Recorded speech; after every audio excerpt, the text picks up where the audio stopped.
Shalom saudara, pernahkah kita merasa bahwa kita sedang digerakkan oleh Allah? Mungkin lewat mimpi kita, mungkin kita teringat sesuatu tentang orang itu, atau banyak hal. Saya pernah mengalami hal ini. Satu ketika saya bangun dari tidur dan saya mengingat jelas bahwa saya memimpikan seorang teman yang sudah lama saya tidak kontak, dan saat itu sepertinya Tuhan menggelisahkan hati saya untuk menelpon dia dan menanyakan kabarnya bagaimana. Dan benar saudara, ketika saya belajar untuk peka, saya telepon kepada teman saya dan baru saja saya tanya kabarnya. "Hey, gimana kabarmu?" Saudara tahu, suara di seberang sana terasa begitu memilukan. Dia menangis dan dia menceritakan kekeosan kehidupannya. Ada banyak hal yang berubah, ada banyak hal yang membuat dia begitu stres. Dan momen itu adalah momen yang sangat indah. Karena saya melihat bagaimana Tuhan mampu menuntun dan menggerakkan anak-anaknya untuk kita boleh peduli. Dan saat itu saya yakin teman yang saya telepon itu mendapatkan kekuatan dan pertolongan dari Tuhan. Saudara, adakah hari ini kau juga mengalami hal yang sama? Dan pertanyaannya, apakah kita peka dan kita taat melakukan gerakan dari Tuhan itu untuk boleh menyentuh, untuk boleh menguatkan sesama kita, bahkan untuk boleh mengabarkan Injil keselamatan Yesus Kristus. Hari ini kita akan belajar dari kitab Kisah Para Rasul pasalnya yang ke-8, ayat yang ke-26 sampai dengan ayatnya yang ke-31. Kisah Para Rasul pasal yang ke-8 ayat 26 sampai 31. Kita belajar tentang seorang anak Tuhan, seorang penginjil yang besar yang bernama Filipus. Saya akan bacakannya buat setiap kita. LAI memberikan judul Sida-sida dari tanah Ethiopia. Kemudian berkatalah seorang malaikat Tuhan kepada Filipus, katanya, "Bangunlah dan berangkatlah ke sebelah selatan, menurut jalan yang turun dari Yerusalem ke Gaza. Jalan itu jalan yang sunyi." Lalu berangkatlah Filipus, adalah seorang Ethiopia, seorang Sida-sida, pembesar dan kepala perbendaharaan Sri Kandake, ratu negeri Ethiopia, yang pergi ke Yerusalem untuk beribadah. Sekarang orang itu sedang dalam perjalanan pulang dan duduk dalam keretanya sambil membaca kitab Nabi Yesaya. Lalu kata Roh kepada Filipus, "Pergilah ke situ dan dekatilah kereta itu."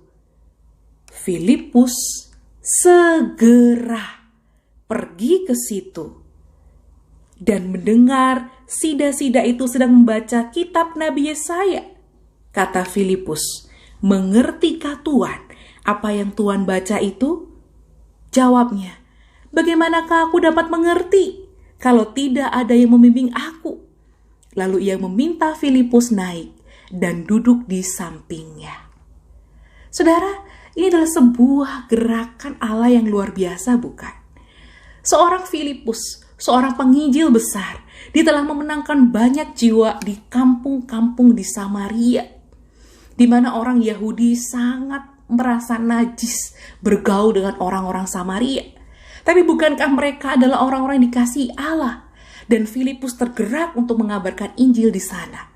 Saudara, setelah dia melakukan perintah Tuhan, kemudian perintah Tuhan yang lain menggerakkan dia untuk pergi kepada seorang Sida-sida Ethiopia. Kalau tadi kita perhatikan ayat yang ke-30, Filipus segera ke situ.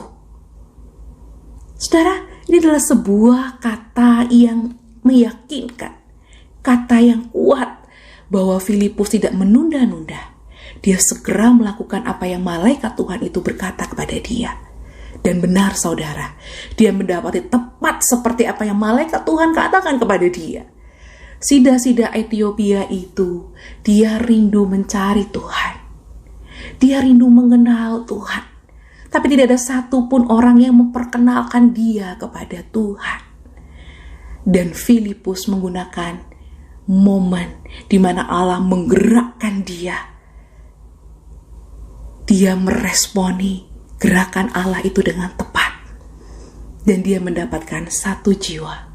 Sida-sida Ethiopia itu saat menemukan tempat yang berair, mereka berhenti dan dia minta untuk dibaptis. Saudara, begitu luar biasa. Tapi ada harga yang harus dibayar. Maukah engkau dan saya hari ini taat seperti Filipus yang segera, tidak menanti-nanti, karena tidak tahu kapan waktunya Tuhan? Akankah teman kita itu hidupnya akan panjang? Atau mungkin bisa jadi kita yang lebih dahulu pergi. Tapi ketika kita taat dan peka akan gerakan Allah itu, pasti kita tidak akan menunda-nunda untuk mengabarkan Injil, supaya semakin banyak orang diselamatkan. Sudahkah kita menjangkau orang-orang di sekitar kita yang belum mengenal Tuhan?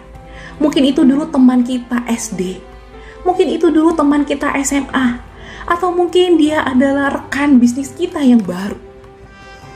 Ketika kita sudah menjalin persahabatan yang lama dengan dia, dan ketika Roh Allah menggetarkan hati kita dan berkata, pergilah kepadanya dan beritakan Injil itu. Sudahkah saudara dan saya mau taat dan berkata, ini aku Tuhan, utuslah aku.